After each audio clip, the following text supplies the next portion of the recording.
সবাই এটাকে চেনেন বা জানেন তেজপাতা।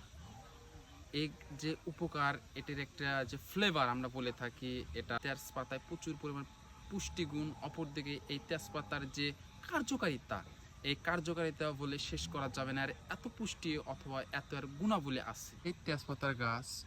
এটি বাংলাদেশে বাণিজ্যিকভাবে এটি প্রচুর পরিমাণ এটি সেল হয়ে থাকে। অপরদিকে এটি প্রত্যেকটা মানুষই আমরা বলে থাকি বা তারা বাড়ির আঙ্গিনায় বা উঠানে এটি চাষ করে থাকেন। ফলতে এর যে একটা সেন্ট বৃদ্ধি করার জন্য এই তেজপাতা খাওয়া হয়।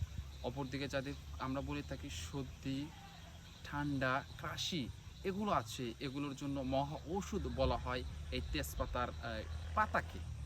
এই তেজপাতার পাতা দিয়ে চা খাওয়া যে একটা টেস্টি হয়, বা যখন এটা তৈরি করে এর যে তখন একটা ফ্লেভার আসে, অন্যরকম একটা সুস্বাদ, বা আমরা বলে থাকি যে একটা ঘ্রাণ আমরা পেয়ে থাকি যা অতুলনীয়।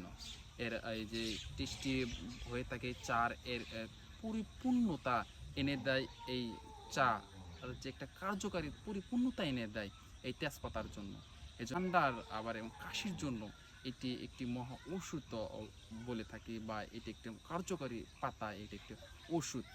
এটি একটি ভেষজ গাছ। অপরদিকে এটি সাধারণ মানুষের দৈনন্দিন জীবনে ব্যবহারের একটি অংশ আমরা বলে থাকি এই তেজপাতাকে। তেজপাতার বর্তমান বাজারে প্রচুর চাহিদা। একটি চারা 50 থেকে 60 টাকা বা 100 টাকা কেনার পর এটা 1 থেকে 1.5 বছর পরের থেকে তারা এই পাতাগুলো তারা সংগ্রহ করে শুকিয়ে বাজারে বিক্রি করে থাকে।